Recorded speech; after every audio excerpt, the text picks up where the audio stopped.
Good morning, Derek. Good morning. How are you? I'm fine. How are you? I'm doing well. Do you feel neglected because Tim's not here again? Well, I think getting a complex. I think that he's just trying to avoid me. Well, he's not. Yeah, I know he had things to do today, and I know Yeah. he had some personal business he need to take care of. But, I always do, nothing throwing off on you or anything. I would always do like enjoy talking to Tim. He's kind of, he's always got a bunch of questions fired ready for me to answer and all those kind of And things. you know I'm And slack like that. yeah, right? you're different. It's okay. I don't hate you or anything like that. Yeah. No, but we've had a good weekend and everything's been good. So hopefully we'll see some sunshine today. Yes, I'm enjoying looking out. I have to keep the blinds closed though because it glares on the mass over here. Right. All that stuff. I told somebody this morning, I said that kind of hurts your eyes after not seeing it for a while. It kind of gives you a headache. I know. Yeah. But we're doing well at the sheriff's office. We're trying to get ready for our next budget year and trying to get things turned in. Usually about this time of year, end of February, 1st of March, it's time to start giving the county things that you're going to need for a future year coming up. And somewhere along about April, May, along in there, we'll start deciding on budgets and getting finalizations for things and implementing them in June for sign-off, and then they'll go into effect in July. So a lot of people think, well, budget time. Budget's not to July, but it takes several months to get to that place. So we're in the Is that what process. all that stuff is? It is. I brought some information today to give the people out there because of everybody has a difference in philosophy, and everybody has a difference in how that they would like to see the county operate and how they'd like to see the county run, and even with the sheriff's office, with it being an elected position, and with serving the people of the county, people within the county has differences of opinion about how they would like to see the sheriff's office operate. So I think it's important just to get that information out there so people understand what you're doing, where you're coming from, why you're asking for things, and why you're doing what you're doing. And I think as long as you get that information out there and people understand that, sometimes they may agree or may disagree, but a lot of times that keeps the tempers down, keeps them from being flared because at least they understand, even though they may not agree. So I think it's good of getting the information out there.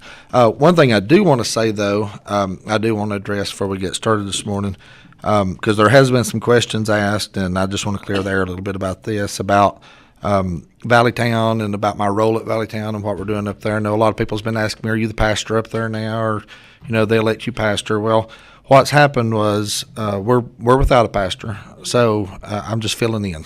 Basically, is what it is. Right. The deacons are taking care of all the duties that the pastor would normally do, and basically what I'm doing is I'm coming in and preaching on Sundays. And if there's any special needs or anything there, I'll kind of help with that. So to kind of let the people out there in the county know, I'm just basically just keeping the wheels on till we can get a pastor. But it looks like the search committee is narrowed down to some candidates there, and they're looking at some people. And so hopefully within the next few weeks to a month, hopefully we'll have somebody there in position, and I can go back to doing my regular duties at the church and working with the choir and working with different things there. But I know a lot of people have been asking the question, how can you be sheriff and be pastor and do all these different things? Well, quite honestly, it's because the deacons are doing a lot of it. They're doing most of the work, to be quite honest with you, and we're just kind of filling in and keeping the wheels on until we can get a pastor. So I just want to kind of clear the air with that so people understood what was going on with it. But getting back to the sheriff's office and getting back to the different things that's going on there. For the fiscal year of 2015, actually for the actual year of 2015, from January through December, our actual year, we answered at the sheriff's office, and I say answered, we dealt with about 28,000 calls, a little bit over 28,000. And not all of these were actual 911 calls that came into the center. A vast majority of them are, but I've run a report on everything the sheriff's office has been involved in that came through dispatch.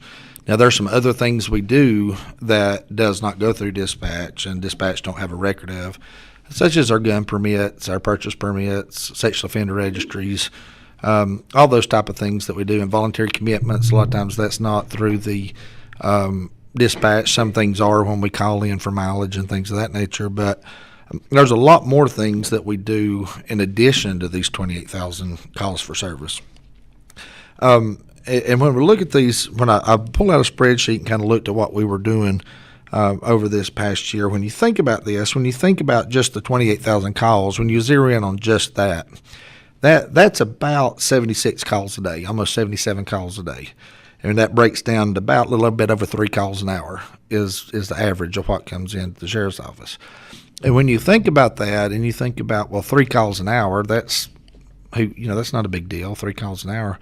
But you got to understand this also, that 3 calls that come in may take multiple officers to answer 1 call. Mm-hmm. If it's a bad domestic or it's a threatening situation or something like that, it may take 2 or more officers to respond to that 1 call. While those officers are responding to that call, there's other calls coming in on top of that. And while they're responding to that call and multiple officers going to that call may last a while. It may not be just a few minutes. They may be there an hour on that call. Our officers, or more, our officers try to get off scene as fast as they can and try to get back on patrol as fast as they can. But because of the situation, sometimes they may be on scene anywhere from 30 minutes to an hour or even longer on certain calls. So you've got these officers tied up on scene with this while there's other calls coming in behind that. So even though 3 calls an hour don't seem like a whole lot, at the end of the day, it could be back to 3 or 4, 5, 6 calls behind or 7 calls behind. When the next shift comes on, they've got calls waiting on them to go out and start responding to because the previous shift was tied up on other stuff. What you got to also understand on top of this is that, we have other duties that we have to do other than responding to 911 calls. We are mandated by the state, by the Constitution, and by the state of North Carolina to serve all civil process within the state. And so we are mandated by the state to do the civil process. So in addition to just responding to calls, our officers having to get here and serve all these court documents and civil process and all these things to people, all the divorces that's going on, child custody cases and subpoenas for court and all these kind of things.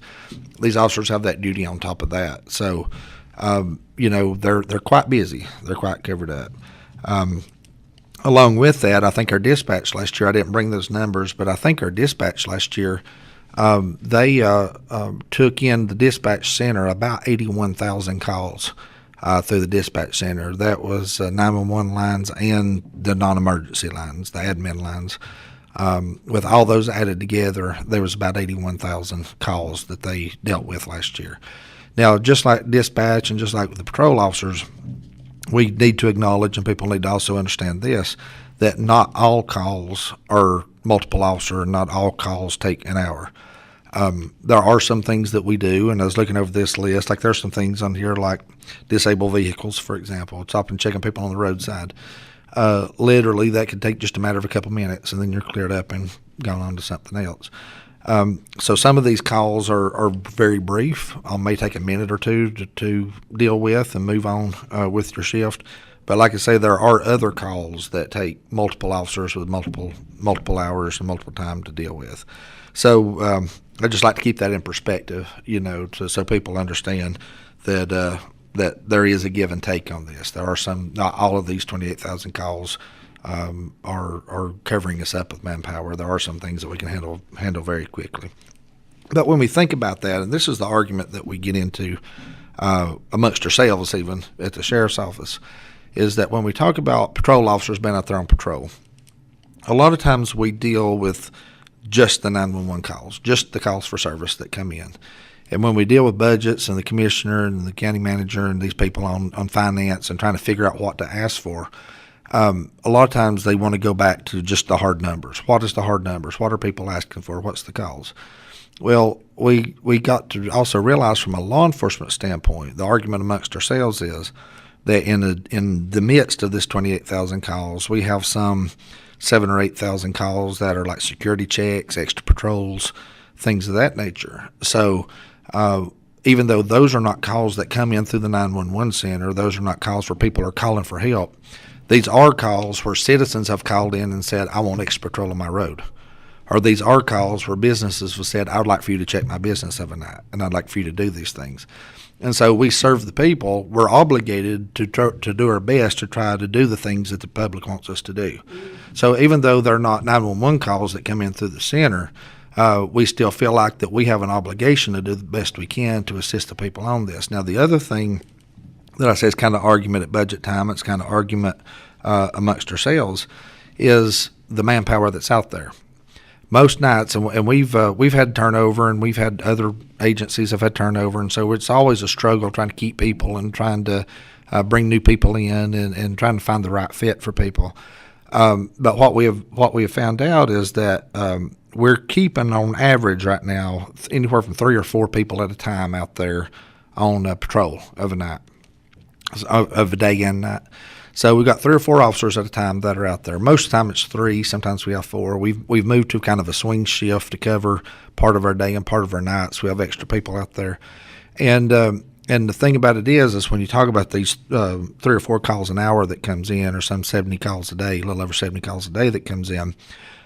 When you think about this, people say, well, you need all your people in Murphy, or you need them all in Andrews, you need them all in these places to handle these calls. You can handle them a lot quicker, and you respond to them a lot quicker, and that kind of thing.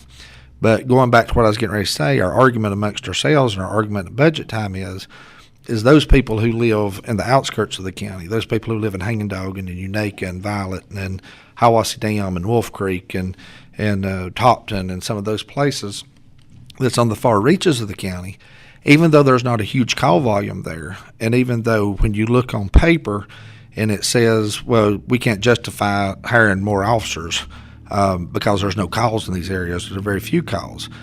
Our response from law enforcement is, yes, but these people are taxpayers, and so when someone is breaking in their house, or there is a domestic, or there's something bad happening in that area, they deserve to have an officer nearby. They deserve to have somebody that can respond relatively quickly. And so that's what we're trying to accomplish at the sheriff's office. And if you're in Unaka, or you're in Violet or Topton or some of these outskirt places, if you're a taxpayer and you're paying taxes just like the people in Murphy are, just like the people in Marble are, just like the people in Andrews are, Peachtree or Marks Creek, wherever it may be, you're paying taxes also on your property. And so the way I look at it is, you don't deserve to have a problem and it take 20 or 30 minutes for an officer to show up or somebody to arrive at that place. So when we go and ask for these positions and ask for these people to go on patrol out here to add more officers to the road, even though you look at the spreadsheets and you look at the numbers and the commission board or citizens reviewing this thing or the finance office may look at it and say, well, you've got plenty of people out there, then I disagree because of those people that's in the outskirts of the county that needs a quick response to problems they have. And if you're living in one of these areas, you may not ever have a problem, and an officer assigned to those areas may go a complete shift and not have a call in those areas. But the problem is we do know there's drugs being moved in these areas. We do know that people are driving up and down the road breaking into houses in these areas. We do know that there's criminal activity in these areas. And so those people who live in these areas don't deserve for all of our resources to be spent in Marble and Murphy and Andrews and Peachtree and Martins Creek and all these higher populated places to where their areas are not getting coverage. And so those are some of the things we're trying to rectify and some of the things that we're trying to fix at the sheriff's office. And the commission board has been very good about working with us and about giving us resources and things we need. However, with the growth of the county and the way that we are growing, I don't think that people fully understand the magnitude of where we're at, how far we're already behind, and where we're going to need to be in 5 years from now or 10 years from now. Because we're already behind. We're already needing people out there. Going to some other things like courtroom security, for example. I just come from Superior Court just a few minutes ago, and we were talking about things over there. We're running 2 courts over there today, several hundred people in that courthouse. One person working the security metal detector downstairs. We got a bailiff in each courtroom, and an officer trying to run prisoners back and forth from holding cells to courtroom. Well, we have no one there that can assist the courts and no one there that can assist when there's problems because we've got everybody tied up. If we did that properly, if we did the courtroom security properly, we'd need at least 3 people on the door downstairs. We'd need at least 2 officers in every courtroom, and we'd need at least 2 officers running prisoners back and forth. So we'd need to double our manpower with just the courthouse, with just what's going on there. Civil process right now, we've only got one guy assigned to civil process that's kind of overseeing that, and he does a great job at it, and the officers help serve that civil process. But, we're taking several hundred civil processes, and trying to move them through that sheriff's office every day. and that's too much for one person to do. We need multiple people doing that. All the gun permits and the sex offender registries and all these different things we're tasked with, we're already behind. And so when we see our county growing the way it's growing, we have no alternative except somewhere in the future we're going to have to add additional manpower and additional resources somewhere in the future. Some of the specific numbers I pulled, just to kind of get a perspective about how things are going. In 2013 and 14, we averaged around 16,000 calls for service in the county. 14 and 15, we did about 19,000 calls. And then, as I said, last year we jumped to 28,000. So we did 10,000 more calls last year than we did in the years before. Just using the month of January and February, because this is as far as we're in this year in 2016. But January, for example, last year, let's go 2 years ago. 2 years ago, in 2014, January 2014, we averaged around 1,475 calls for that month. Last year, that jumped a few hundred calls or 100 calls or so, a little bit, not quite that much, about 26 calls or something. We went up to 1,501 call, 1,501 calls just for the month, okay? So we just grew a little bit in a year's time. From that was from 14 to 15. This year in January, we went from 1,500 calls for the month in 2015 to 2,664 in 2016. Wow. I mean, we went from 14 to 15, jumping just 25, 30 calls, and then from 15 to 16, we went to over 1,000 calls increase. So that's a huge jump. In February of 2013, we averaged around 1,000 calls. There was 1,058. In last year, in 2015, that went up to 1,200 calls, 1,210 calls in 2015. I checked this morning, and I'm sorry, I gave you the wrong numbers. I'm sorry, I was 1 year behind. 2014, let's do this again. 2014 was 1,210 calls. And then it actually decreased last year, 2015, went down to 1,082 calls in 15. This year, I checked just this morning, we've got the rest of today left till midnight tonight. And as this morning at 8:43 a.m., we had already answered 2,443 calls in the month of February. And so that shows you how things have increased, 1,400 more calls this month than we did last year. And so that shows you the rate of the way things are growing. Mm-hmm. And if things are growing at that rate, that people are having these kind of expectations out of us and doing this, we must ask ourselves, where are we going to be 4 years from now? Where are we going to be 5 years from now? Where are we going to be 10 years from now? So we have to start putting things in motion now to try to accommodate what's coming up for the future. And so that's kind of the goal of what we're trying to do at the sheriff's office. We are like everybody else. We don't want to increase budget. I ran on the platform of decreasing budgets. I ran on the platform of cutting out waste, and I did that. I cut almost $1 million off of our budget right off the bat when I came in. We went from $5.6 million down to $4.8 million just right off the bat, just cutting the fluff and the waste and stuff out. But now what I'm saying is going back and adding back to this budget and adding things we need are not wasteful things. They're not fluff things. They're not toys. They're not this kind of stuff. Mm-hmm. We're going back and we're asking for things that's going to benefit the county and benefit the citizens of this county. And those are the things that we're fighting for. We're trying to at this time, and I talked with the chief Friday before I left, we're wanting to at this time to really be conservative and not ask for a bunch of people and not ask for a bunch of positions on this budget. But I think we really need to take a serious look about where we're at and what we need and have that conversation in work sessions with the county manager and with the commissioners just so we can really truly assess where we're at and see what we need to try to answer these calls. And the fact of the matter is the expectations of the people in the county have changed.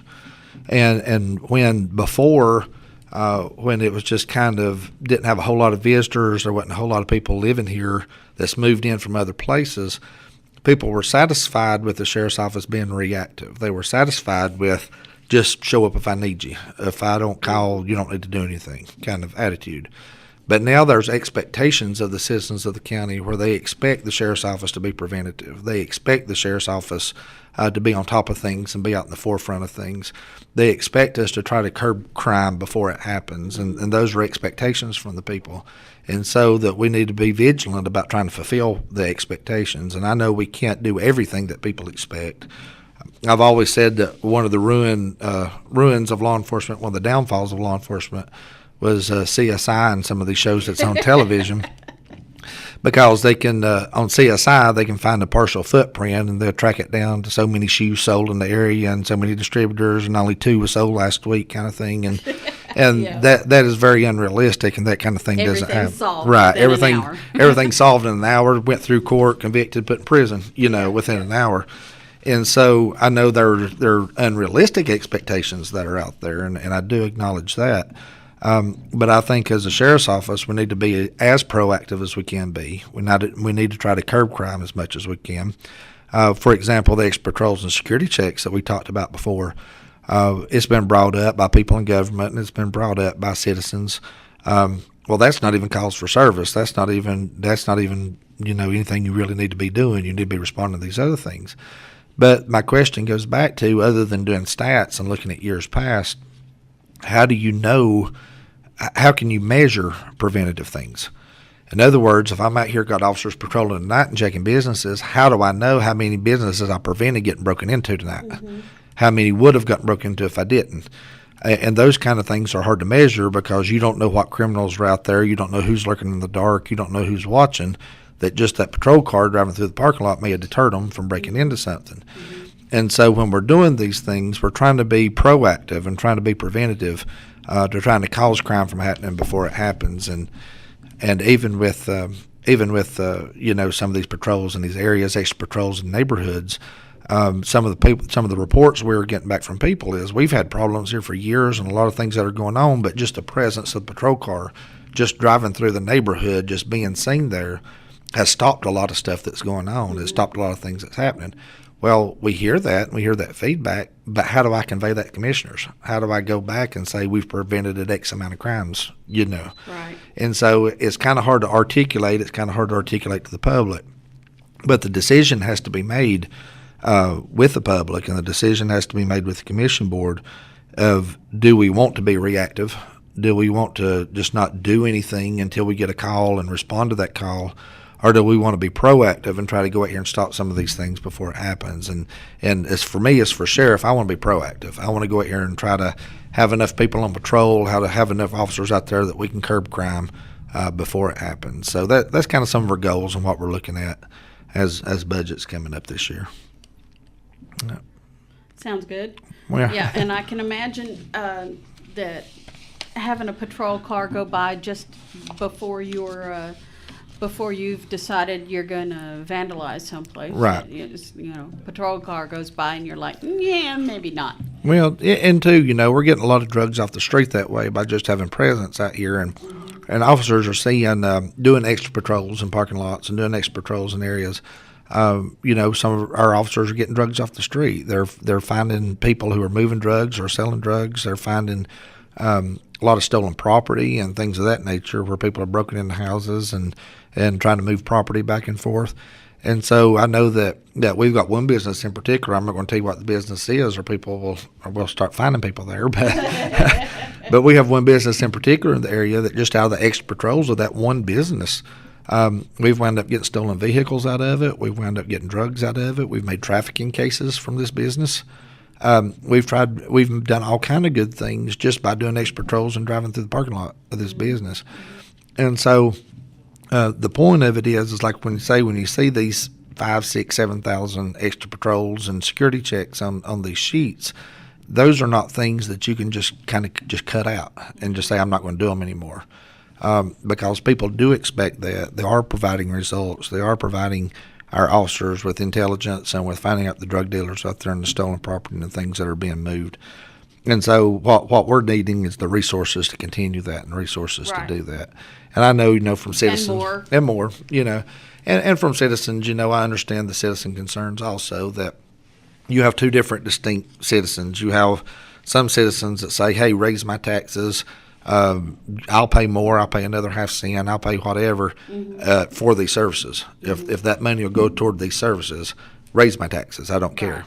But then we have other citizens that says, don't raise my taxes for anything. I don't want more services, don't need more services, and I don't want my taxes raised, leave my taxes alone. And so I know that there's always that balance in there, and there's always that fine line, even with the commission board, of trying to figure out about the countywide budgets and what everybody needs, that they're trying to determine what's appropriate and what's proper to get all the services and different things that are out there. I'm a service person. I'm of course in law enforcement and trying to run this circus. Sometimes they call the sheriff's office, but the fact of the matter is I'm a service oriented person, and my philosophy, my thought is when it comes to county budgets, take care of your service oriented people, your fire, your EMS, your law enforcement, and those type people. Take care of those. Get the services out there you need, and then whatever's left over, then you can worry about all these other projects and all these other things in the county. That's just my opinion. Some people may not agree with it, but I understand there's other dynamics that are involved in that. But that's the decision the county is going to have to make, and that's the decision the people's going to have to make, is where are we at on this? Are we willing for the commission board to go back in and do a tax increase to provide more services for the county and to get these things covered? Are we happy with the way things are? Do we want things to stay the same? Do we want to wait till things spiral out of control in 10 years and then try to play catch up?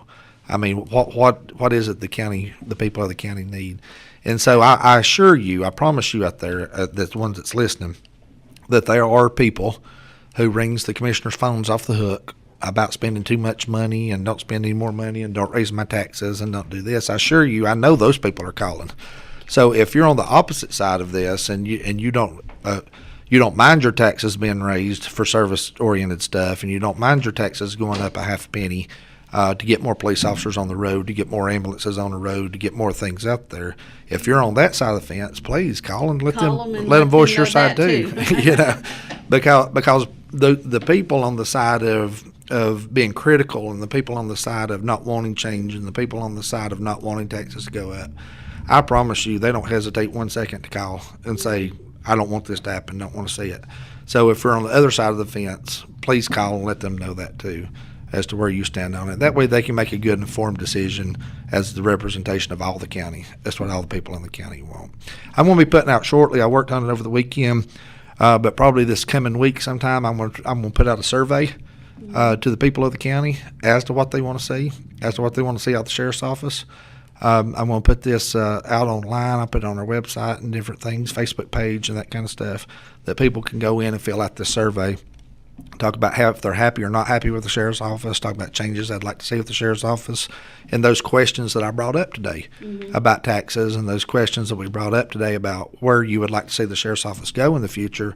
Those questions are going to be on there too, so people have a way of voicing their opinion on that. So as a sheriff, I'd like to know what you would like to see out of me, what you'd like to see out of the sheriff's office. And so when I get that up and running, hopefully it'll be next week or sometime this week. Hopefully we can get that up and running. And if you see that, take just about 5 minutes and fill that out so we can get those results of that back and see where the county stands on it. All right. Okay. And call your commissioner. There you go. All right. Thanks, Derek. Thank you.